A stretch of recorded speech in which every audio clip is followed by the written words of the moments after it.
Hello there, folks. I'm just kind of wondering, is this edition of the Syracuse Orange starting to learn from the past or something? Yeah, it's great. We're on a winning streak, especially when we were at a point where it looked like we were going to be heading towards a losing season.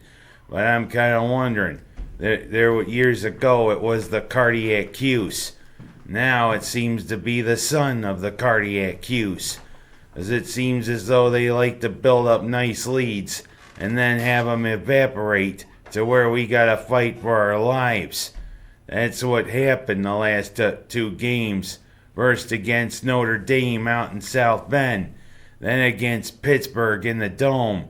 We built up some pretty decent leads against these teams, only to watch them evaporate and hang on by the skin of our teeth.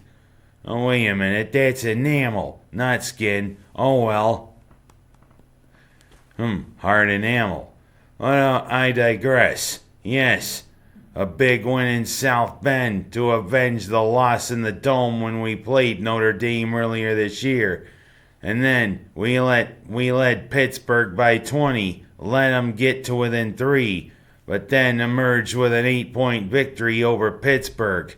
But it's like son of the cardiac Cuse. Sounds like a movie sequel if you ask me. But hopefully there's no sequels this week, as we got a big one on Saturday. First, we gotta go down to South Carolina to Little John Coliseum to play Clemson. And then Saturday, expect almost 36,000 fans, and hopefully it's an orange out. And if any Cameron crazies come up, send them packing back down to Durham. Yes, Duke comes into the Dome on Saturday, and Mike Shesky, pardon me. But I mean, as I say, it's always big whenever Shesky and Boeheim meet. It'll be a war Saturday, and I mean, Syracuse is on the rise. We go for 6 in a row tonight, and hopefully after tonight, it'll be 7 in a row against Duke. It's an interesting time, Orange fans. And it's also an interesting time for the Super Bowl. Yes, preparations are underway for Sunday's game. Kansas City and San Francisco. They're ready for this. Kansas City's been ready for 50 years. San Francisco, it's been a mere, 7. Of course, the one there that likes to kneel during the national anthem was the quarterback of that 49er team. And if anybody remembers, New Orleans was plunged into darkness when that Super Bowl happened and they had to delay it for a while. But I digress.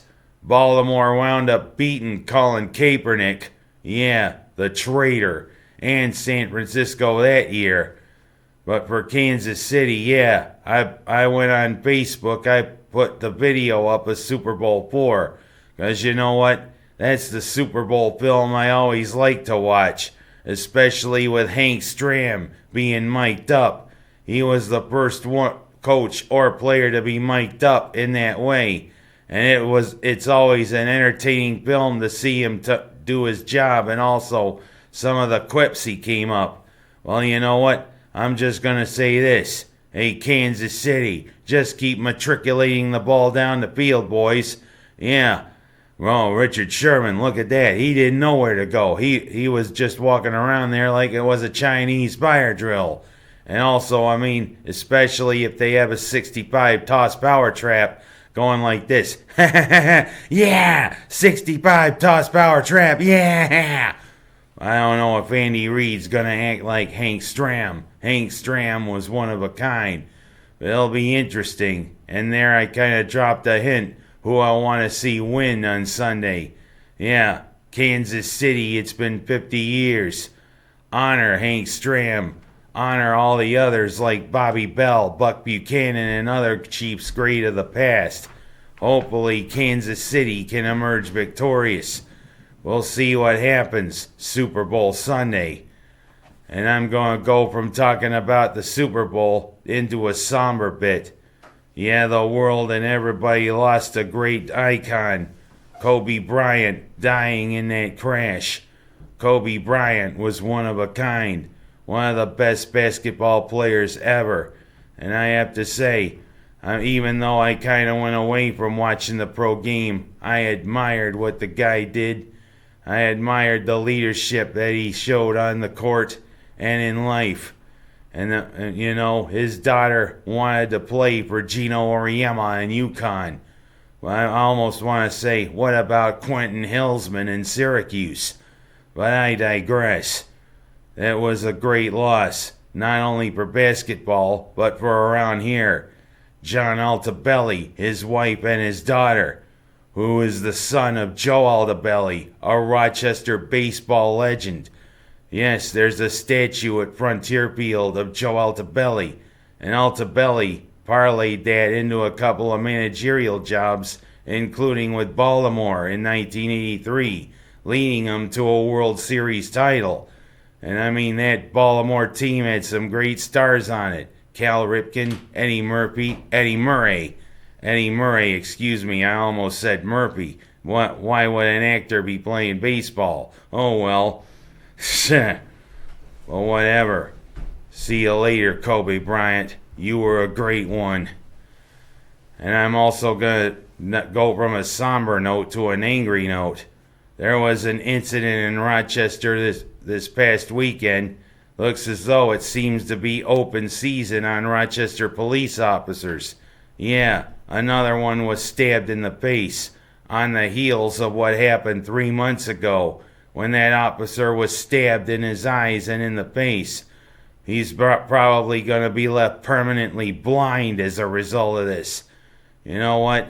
The Locust Club and even Chief Singletary definitely have words to say. I have words to say. Open season on cops. Yeah, it's disgusting. There should be things in place to protect police. People should respect police. But the thing is, that's gone out the window. Last year, Blue Bloods had a couple of great episodes where it showed how people treat cops nowadays.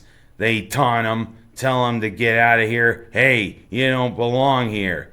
Oh, rules aren't in place for people to do that. The police are here to protect us. Respect them, because this is disgusting, and it should be open season on cops. But I'm going to end on a happier note. Yeah, Miners is doing pretty good right now in basketball, even if the girls' team did lose to Pal Mac. It's been a great little time for the basketball, and also great little time to watch Mike Bogart. Because you know what? Hey, he shows. Even Finger Lakes guys got to dunk. Baby got back. I'm Kenny, and that's my story for this week.